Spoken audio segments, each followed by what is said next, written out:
Welcome to the Evolution 2.0 podcast, where we explore the intersection of art, technology, business, biology, and spirituality. Here you'll discover new trends in evolution that are changing the way we think about everything. This is your host, Perry Marshall, author of Evolution 2.0, 80/20 Sales and Marketing, and Guides to Ethernet, Google, and Facebook. I'm founder of the Evolution 2.0 Prize, a quest for the missing link between earth science, the information age, and life itself. Let's join the conversation now. All right, good day, everybody. It's Bob Regnerus with Feed Stories. I am here with my friend, fellow co-author, mentor, business partner, Perry Marshall. How you doing, my friend? Very good. Glad to be talking to you this morning. Yeah, it's always good to get together, isn't it? Excellent. So, topic today is the influential writing retreat, which I had the opportunity to be a fly on the wall for a couple days, and I'd have to say it was unlike most Planet Perry events I've ever been to. So, I think it's going to be pretty interesting conversation for people to eavesdrop on today. So, Yes. just for those who weren't aware, maybe they didn't see it, like what was the influential writing retreat? It was a $12,000, 12-person, 3-day, not horseshoe tables in a mastermind room, not little dishes of candy and a notepad and a hotel pen, a much more free-flowing, relaxed group interaction about how do you be influential. And I don't mean be a YouTube influencer or a TikTok influencer or a Facebook or a podcaster, not necessarily about that, and not marketing, but at the same time, using the knowledge of marketing and business, which I think is a very, very essential part of changing the world in positive ways. But it was for people who know in their bones that they've been put on the earth to do something very important. And it's kind of like you didn't choose it, it chose you, and it's burning in your bones, and you need to do this, and you know you need to do this, and you don't know how you're going to pull it off. And this is me. Yeah. I mean, okay. I have been spending a double-digit percentage of my life doing science projects, like science research stuff, for 15 years. And I'm now close to 50% of my time is spent predominantly working on cures for cancer. And Yeah, just a hobby like building speakers, curing cancer, right? It's all of the same ilk. yeah, well, and like, what right does a guy with an electrical engineering degree from the University of Nebraska, who mostly hangs out with off the grid serial entrepreneur, crazy marketing type people, what business does a guy like that have? Go over, like, I'm spending 2.5 days at Oxford University next week. Why on earth would I be doing that? Right. Well, because I knew I needed to. It was an imperative. In fact, if you want to call it, for many people, a divine imperative, then you should call it that. Yeah. And so that was the context. And so we put it together, we shot the videos, we wrote the sales copy. Hey, let's do this. What I was not prepared for was what actually happened when everybody showed up. I had my plan. Yeah, let's leave that there as a little bit of a juicy hook, all right? Okay. So you kind of mentioned this, like divine appointment, like big ideas that chose you, you didn't choose it. Would it be accurate to say that as you and I looked around the room, that nobody there looked like they had the capabilities, or like there was nothing extraordinary about anybody in that room from the first glance? Would that be accurate? Yes, And I also want to remind you that if you were invited to a conference room or a dinner and Martin Luther King, Martin Luther, Isaac Newton, Socrates, Marie Curie, and Winston Churchill, and and a bunch of other people like Thomas Edison, if you didn't know who they were, you wouldn't be able to tell that That they were like going to be the top 100 most influential people in the history of the world. You would not know that. unassuming, completely natural, possibly even disheveled, right? Yeah, People like of, Beethoven looked like a tramp. He was arrested for vagrancy somewhere right. because he didn't dress right, didn't look right. I understand, like his house was a mess and he might have been a hoarder. Okay, so like, some unassuming, some of may have been very assuming, but like, we have these fictitious ideas about people that aren't necessarily reality. Yeah, and I go down this line of questioning, not to disparage anybody in the room. I think Oh, anyone who is there, I think the overarching quality was that there was this level of humility that was almost palatable. Like everyone there felt like the calling they had was so heavy that it was almost unworthy of them. Was that is that accurate? Like there was just this heaviness and humility about people, but yet they are trying to solve huge problems in the world. I was struck by that personally. yes. In fact, let's switch a different word. Instead of heaviness, let me use the word weight. Okay. The first thing I did was, I had my giant post-it notes that you rip off and stick on the wall, and I had everybody. I started with me, and then go around the room.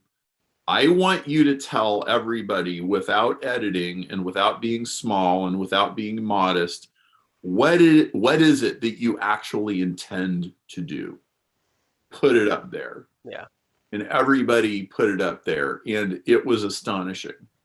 And it was not easy for any of them to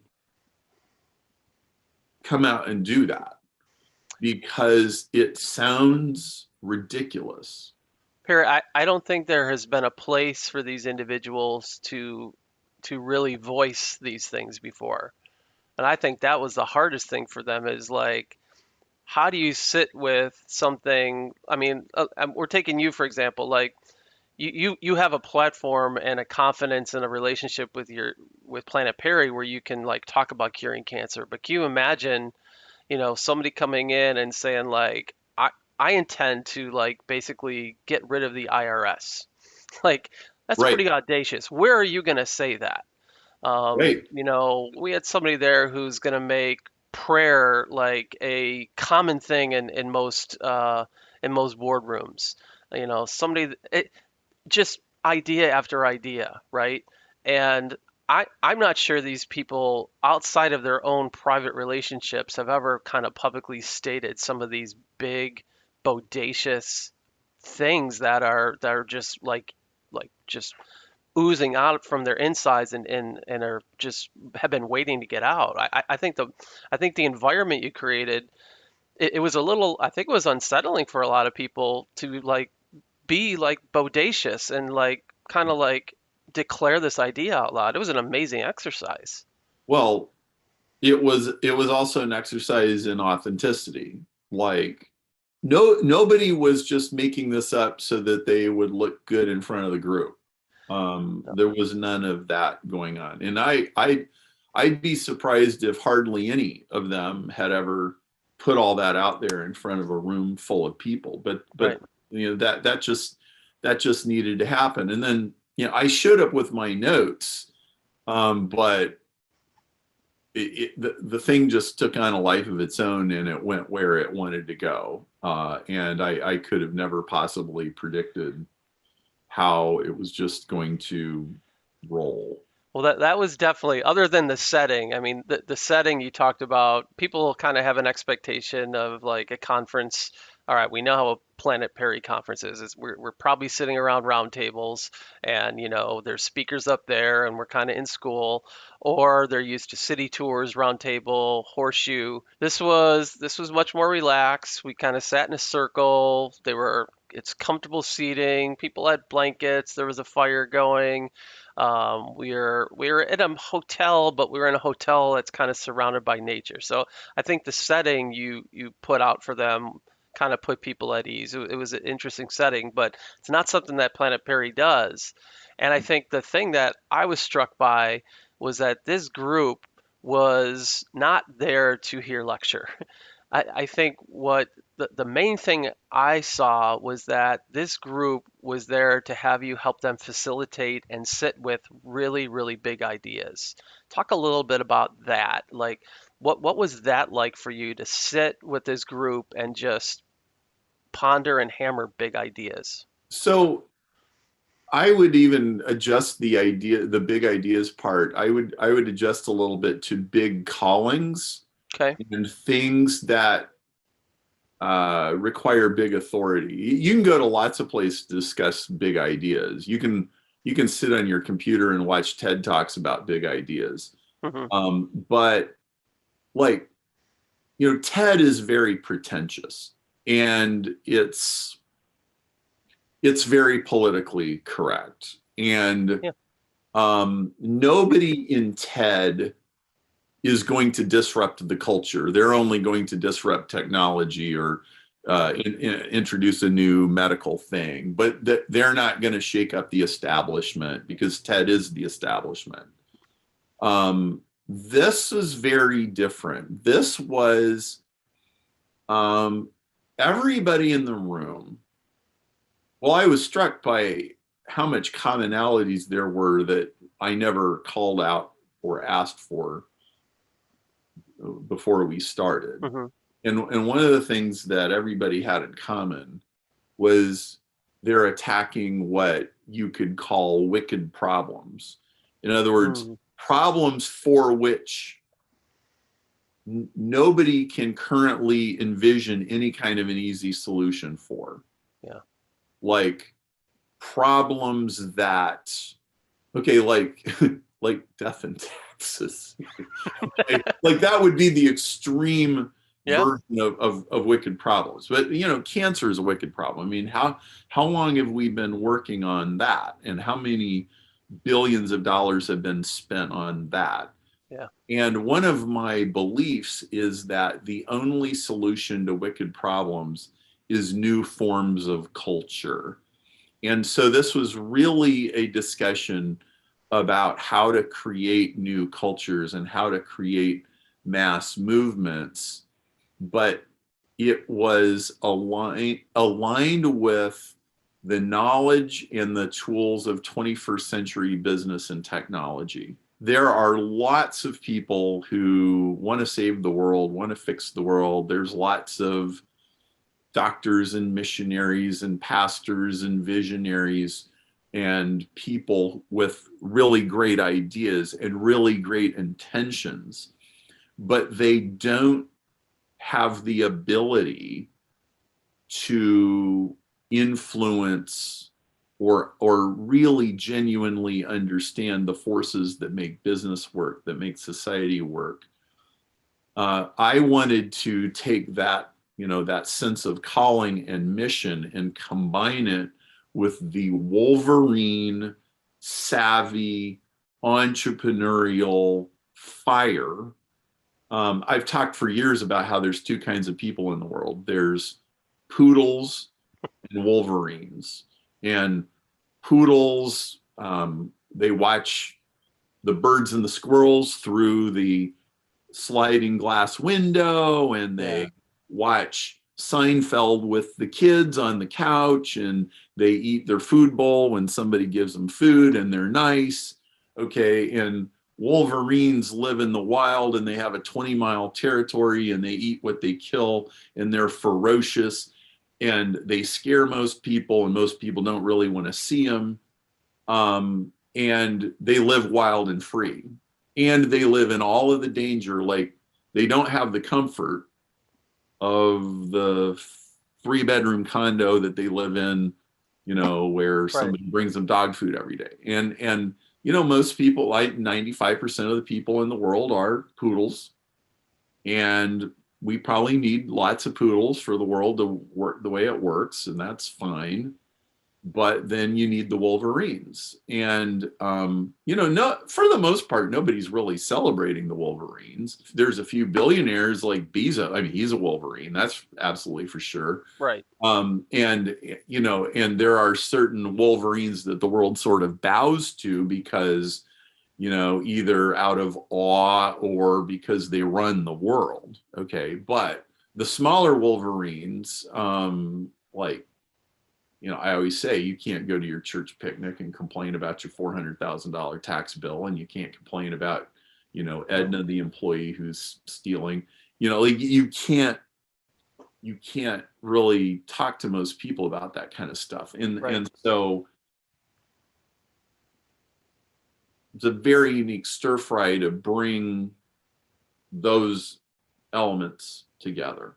What called you or what drove you to kind of put the Wolverines together? Because typically the Wolverines are kind of loners, right? They're out doing their thing. What kind of drove you to put this together and put the Wolverines in the same room? Well, being a consultant and a leader and an author and coaching and mentoring thousands of entrepreneurs, I think the entrepreneur life is lonely.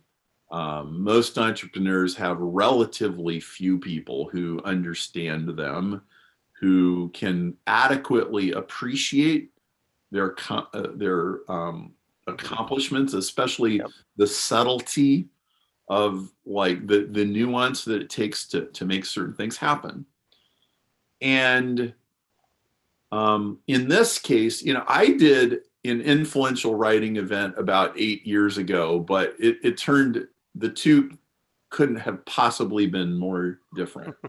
I have I have grown personally a lot in the 8 years since the previous one. And so like there was a similar original seed of an idea, but the 2013 version was what I understood at that time for the audience that I had at that time.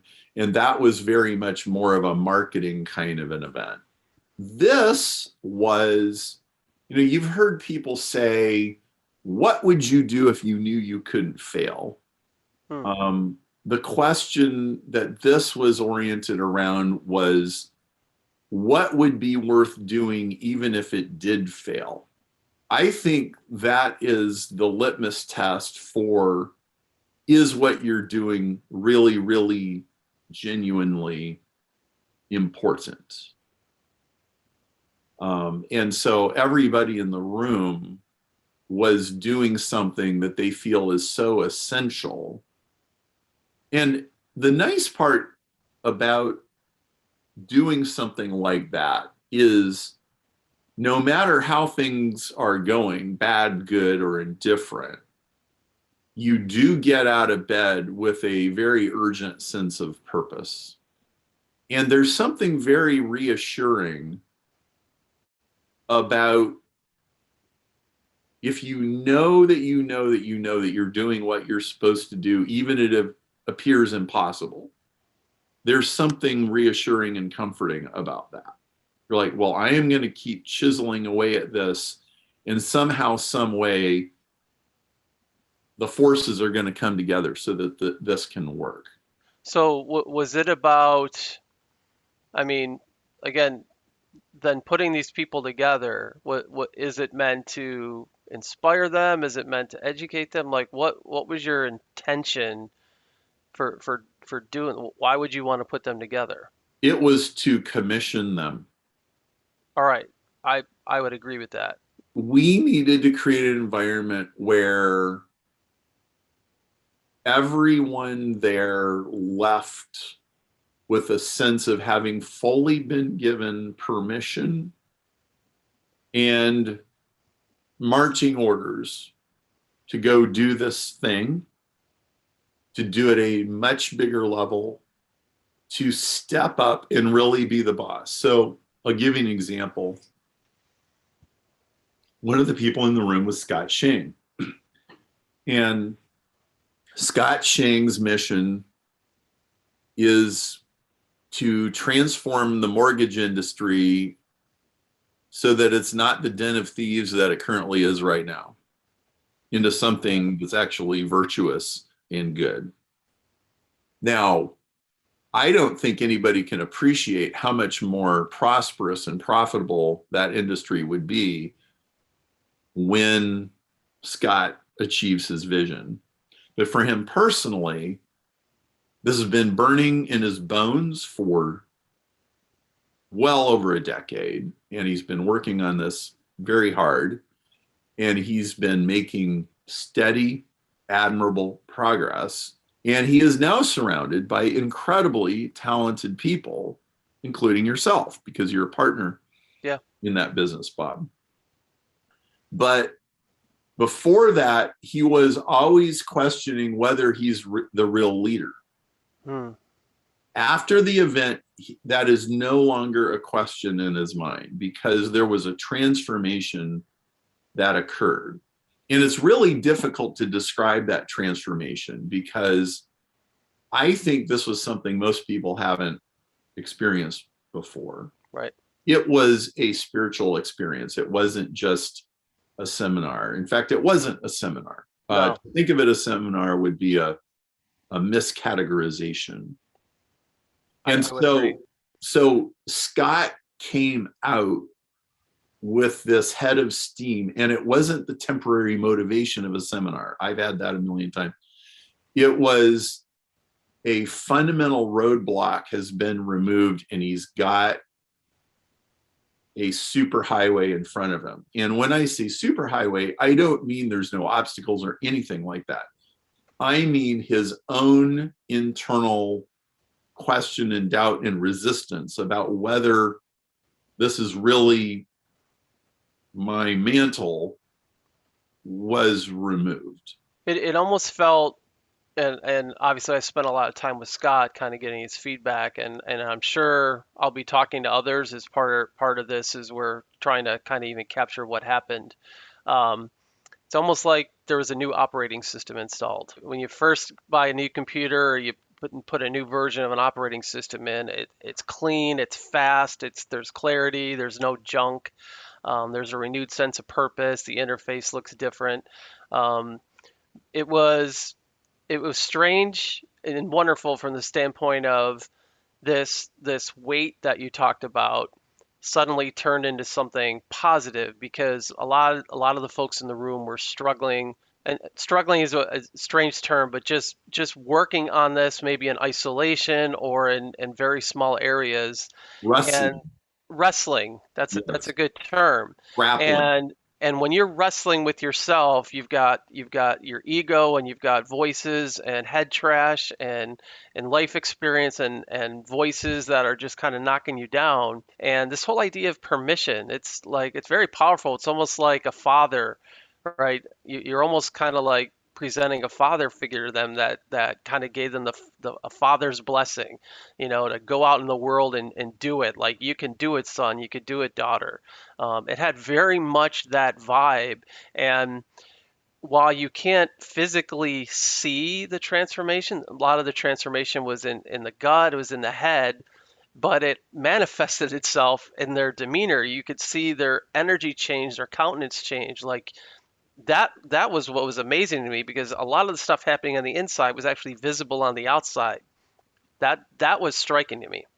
yes, it was. And I think everything that was said in the whole meeting was important. Like there was this sense of weight, and I mean by everybody.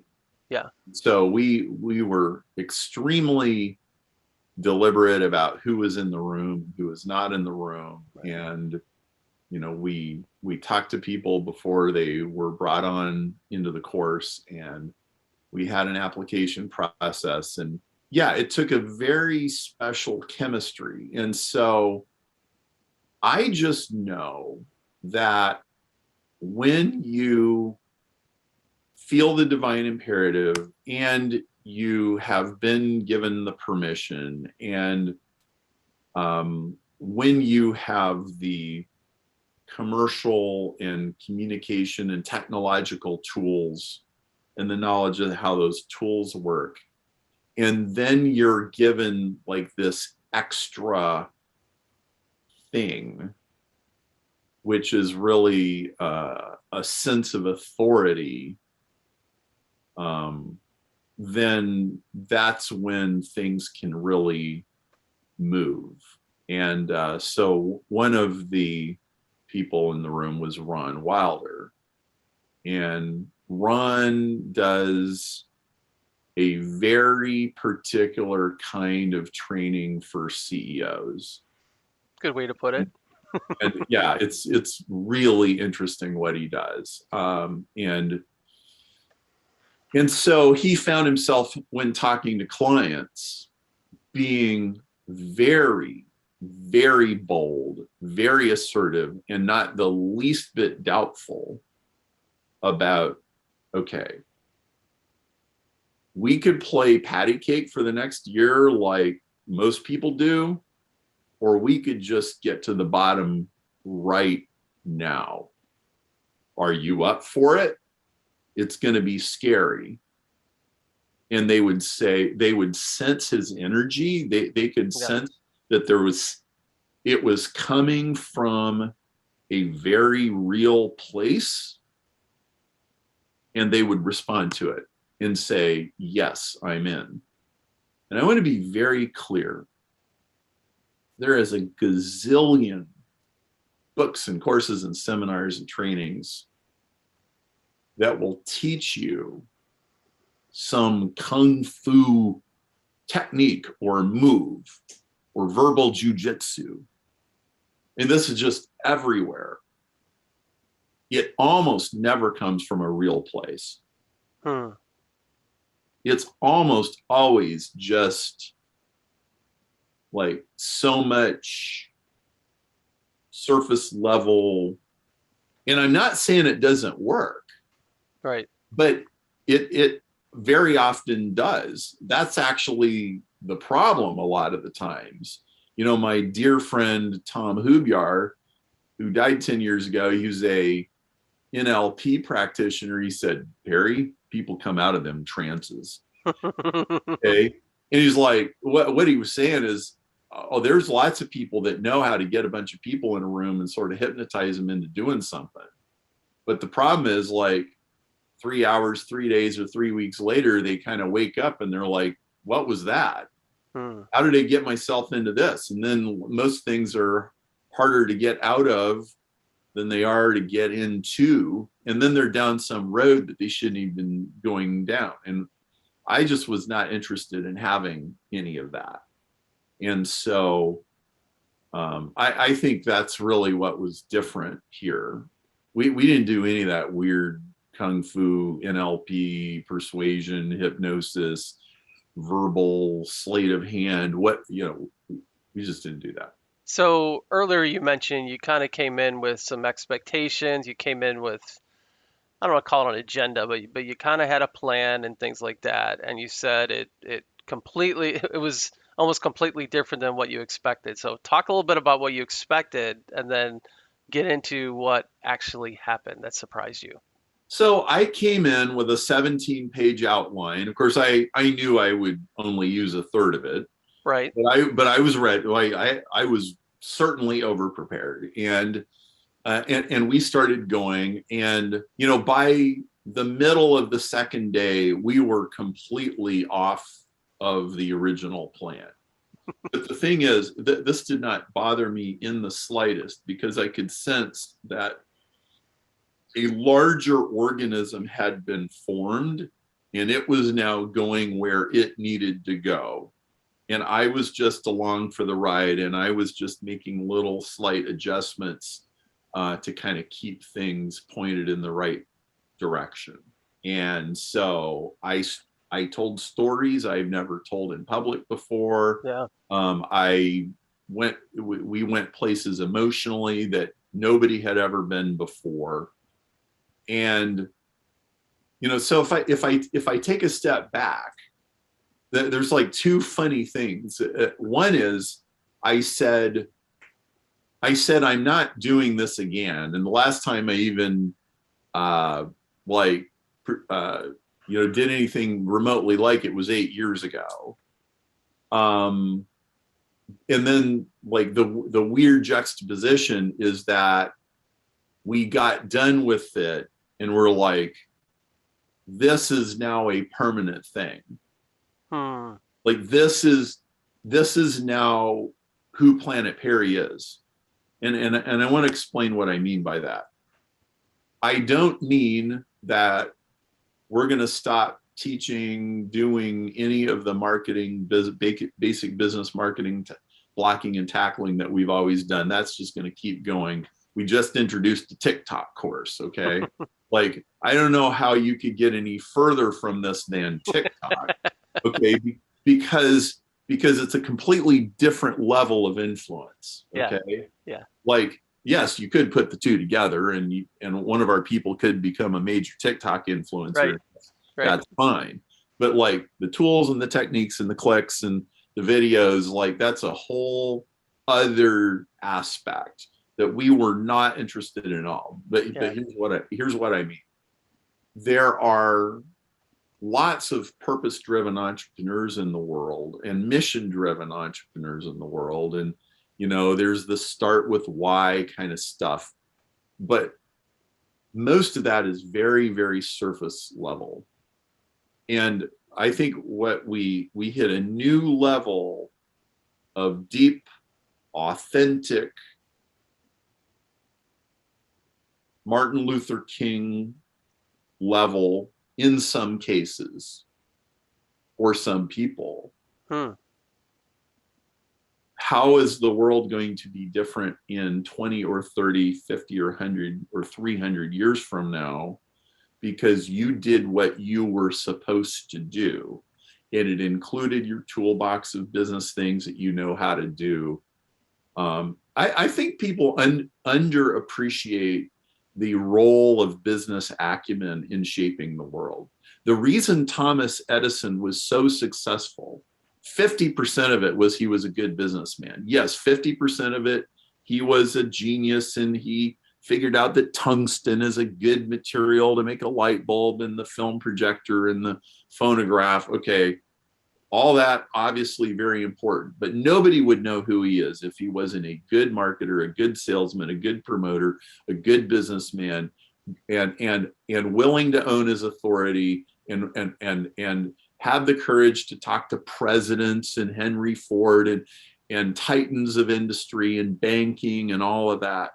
In what way does it serve the world for you to be small and modest and understated and polite and obey the rules and conform?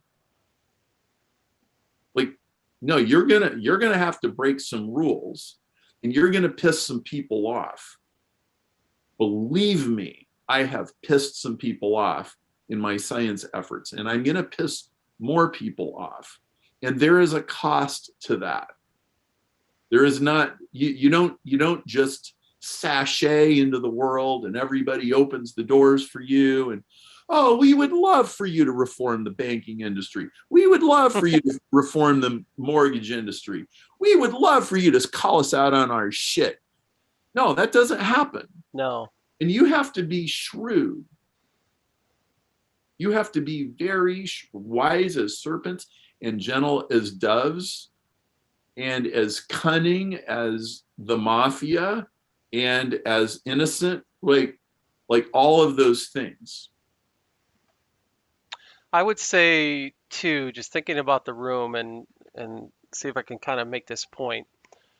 Everyone in that room has already been on a long journey, Hmm. and I don't think that's accidental. Like we didn't have anybody in there who was an upstart that is going to come in. I think everybody, as I'm kind of virtually looking around the room, has had quite a long journey. And I'm thinking about you specifically for this purpose. Is it any accident that an electrical engineer got into the world of business and entrepreneurship and then suddenly got involved in science and is now trying to cure cancer? I think when you talk about disrupting something, it always has to come from the outside Yes. because Yeah. an organization, an organism is not going to change itself from the inside. It's going to be an outside influence that kind of, could I say, catches it by surprise and comes out of left field. How, So how would you? it's deeply ironic because on one hand, it's like, how on earth did an electrical engineer who was an Amway like end up at the Royal Society in Great Britain and starting a cancer society? But there's also the only way that this could even work is I needed the electrical engineering. I needed the, bumps and bruises as being an Amway distributor. I needed the business stuff. I needed the marketing stuff. I converted the $10 million prize. What I really did, I converted a scientific and philosophical problem into an engineering business proposition. Okay, solve the mystery of life, collect $10 million. Don't solve the mystery of life, can't pretend that you even deserve the $10 million. Okay, we're going to cut through the BS with a business and engineering proposition that flows perfectly, naturally, logically from the science, and we're going to construct proof that way. And this was a stir fry of like, you spend 10 years trying to figure out how am I going to solve this problem, and you go into all of these different little corners of the world and you cobble and piece together. I need that one little thing right over there that I stole from that strange little industry, and I bring it in. Okay, and nobody who plays by the normal rules is ever going to do this. No college professor would have ever done this, Right. even though they coulda, woulda, shoulda, whatever, right? And then I come to find out, it took me a long time to figure this out. But what I figured out was the rank and file people in science are kind of scared of me. And that's Yes. because they're all scared all the time because their careers and their funding and their labs and everything is very fragile. Okay. Right. And they just like have to do these certain things. I kind of expected when I put this out there, like that the whole world was going to like take notice and say, wow, like that's super important. You're working on like the most important questions in the history of science. No, it didn't, because I'm also calling out the elephant in the room, and I'm also pointing out that the emperor has no clothes. And so they don't like that. But here's what I found: there's a group of people in science, in academia, in research, in all that world, in medicine, who love what I'm doing. They're They they're love your it. biggest champions. They are my biggest champions, and they are the people who are playing to win, Right. as opposed to the people who are playing not to lose. Right. When you build a community, when you tap into, partake of, are part of a culture of people who are playing to win, and then you build a culture of people who are playing to win, you wake up every morning and you go, okay, it may be hard, it may be ridiculous, it may be impossible, it may be a bitch, but I love these people that are around me, and I'll do anything for them, and we are going to run through walls together. Well, these band of champions that you have behind you, you hold in highest esteem. Like Mm-hmm. they are world-renowned scientists, and they lacked the skill set that you have, which is Right. the marketing. They look at you and go, I can't believe what Perry's able to do, right? They're in awe of that particular skill that you brought to the table, but they respect you almost as an equal because you've also put the work in their discipline. Yes. And that's a unique thing. And I don't want to make this all about you. What I want to take it back to is everybody in that room. So if we talk about Scott, he wouldn't mind us talking about him. So Scott's going to change the mortgage industry. All right. You and I know that there are hundreds, if not thousands, of people in that industry that are just waiting for somebody to change it. They know that the way it works absolutely sucks. They know it's biased against, you know, millions of people, that it's a barrier to people's home, getting homes. And if we could change the mortgage industry, we might be able to solve systematic racism, right? There's deeper things there, and there are people that are just waiting for a guy like Scott to come in and disrupt the industry and put a better way out. And that goes for anyone in that room that is trying to change different things. But it takes somebody of a certain discipline and skill set to kind of like realize like, oh, I can take this over here, I can take this over here, I can put that together and I could do something new. And then if you could prove that you're actually the one that's going to defeat Grendel's mother, you're going to have a horde of champions behind you that are going to support you and bring you forward. But you got to prove yourself first. There's a lot of battles you got to fight along the way to get to that place. Yes. People in all of these industries are yearning for a liberator to show up. All Yeah, of them. right. Okay. So the oncologists in cancer treatment all know, every one of them know the system is completely jacked up. Okay. And we can go through and it's a business, Right. right? Like you can't solve a systemic, institutional, economic, business problem just with science. You can cure cancer, but that's the easy part. The system is the hard part. But again, the mortgage people are yearning for a solution. And all the people that are scared of the IRS are yearning for a solution. And I can go around the room Yeah. to every single so we Elizabeth, who is a therapist. Mhm. She wants to bring a completely different system of ethics into therapy. The patients want it and need it. The therapists want it and need it, but everybody is afraid to talk about it, Right.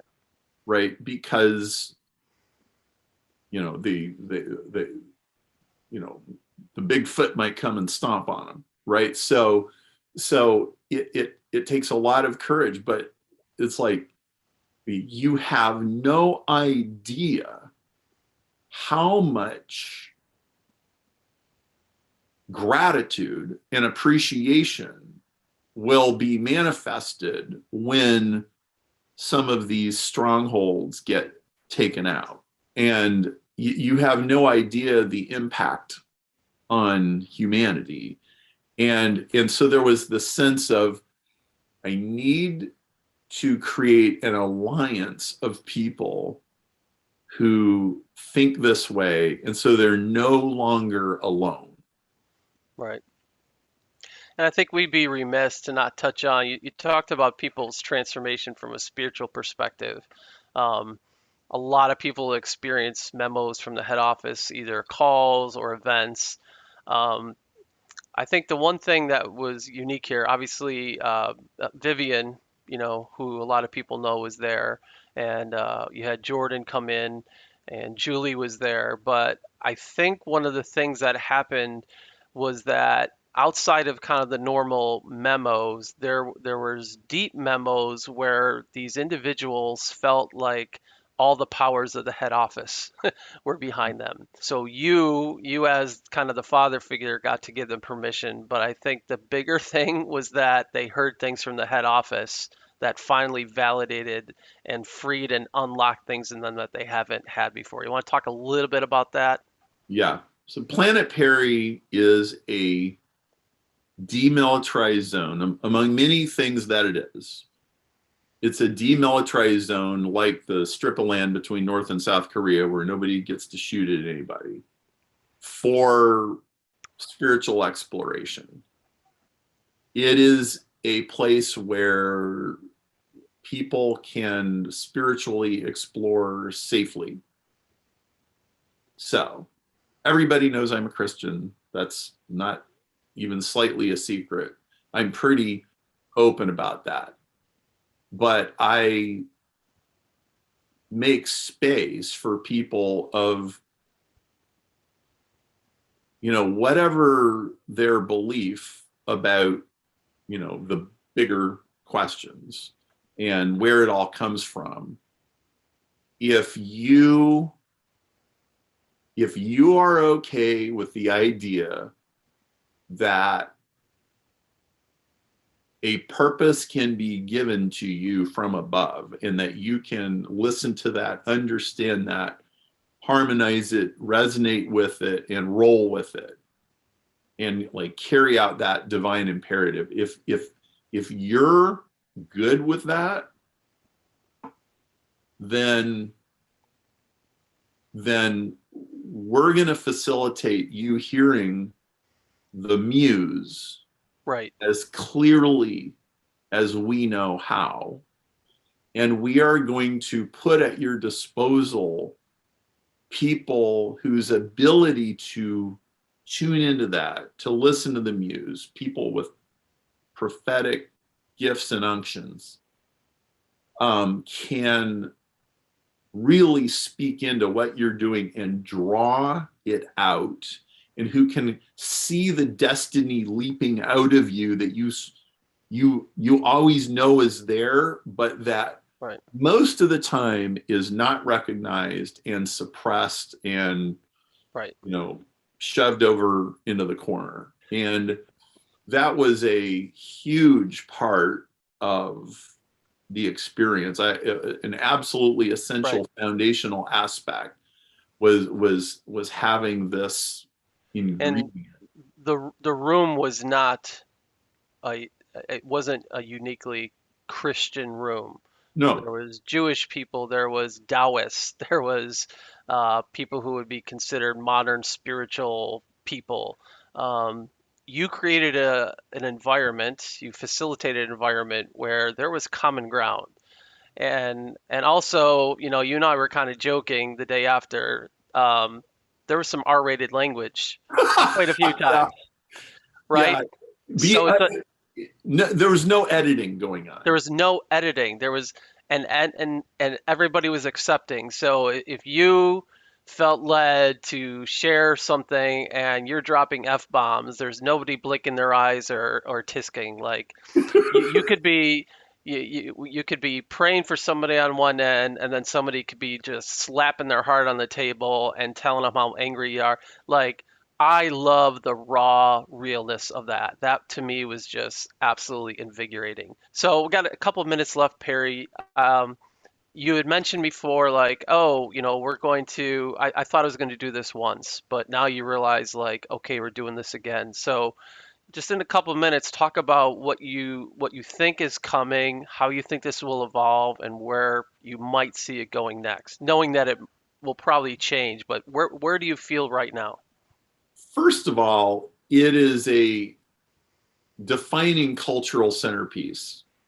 And so, there's going to be people in our world who they just want to do their Google ads or their TikTok ads or their Facebook ads, and they want to, get people signing up on their email list and buying their stuff, and away they go. And that's fantastic.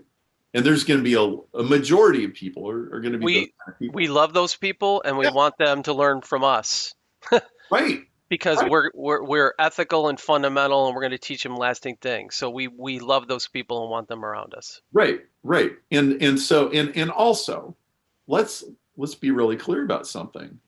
If you're struggling to keep your head above water and you just hung out your shingle and you got your little business and your kitchen table or your garage or whatever, um, that's the stuff you need. And you're Yeah. in no position to save the world, and you shouldn't even tell yourself that you are. Right. You are trying to make your $600 car payment and your $1,700 mortgage payment and get groceries on the table. That and you should do that, and that is a very worthwhile thing, and you should. And we are always going to be providing, Yeah. knowledge to that person. Um, but here's where it kind of all ties together. I I struggled with the entrepreneurial journey really hard for most of 10 years and had very little to show for it for most of that time. Like I'm making a couple $100 a month, but I'm actually like losing a lot more than that and just Yeah. floundering desperately. And I wanted to own a business so bad. I want to deal with the terms my own with the world on my own terms so bad. I wanted to not be in a Dilbert cube. I needed to not have somebody jerking my chain.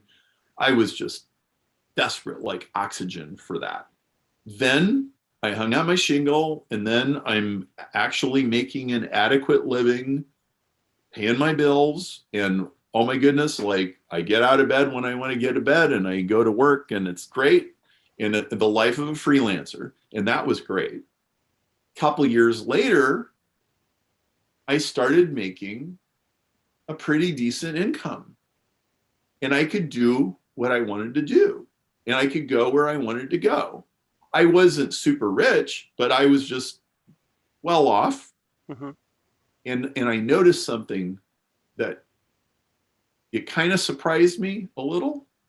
And it was, Perry, you arrived. Yay, celebrate. That's great. And I had a couple years of kind of celebrating that. But I got to the point where it's like, and look around you. The world has all the same problems it had back when you were fighting for your life.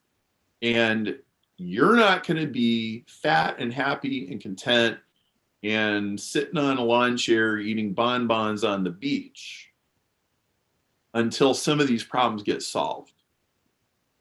You're not going to be able to be content with, okay, I'm good, and F everybody else. No, like you got to roll up your sleeves and start molding the world to become a better place.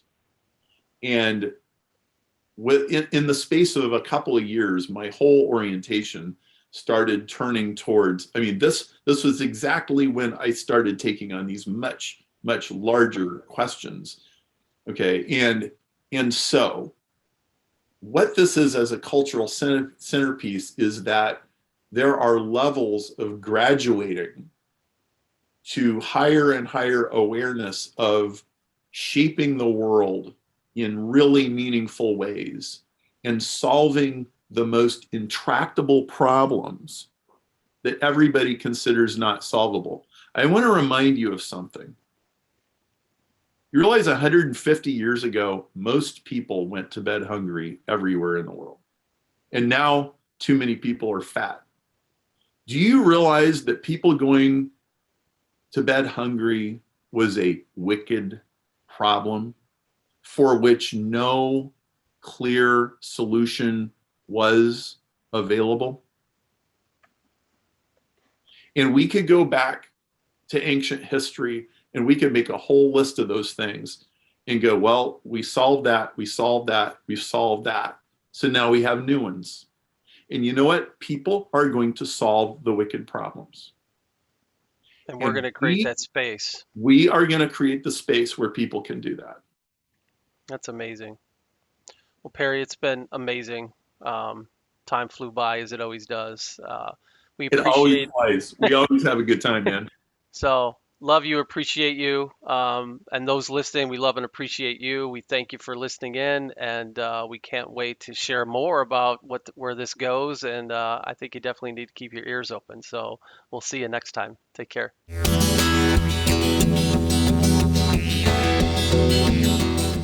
Until next time, this is the Evolution 2.0 podcast, bridging science, technology, business, and the big questions.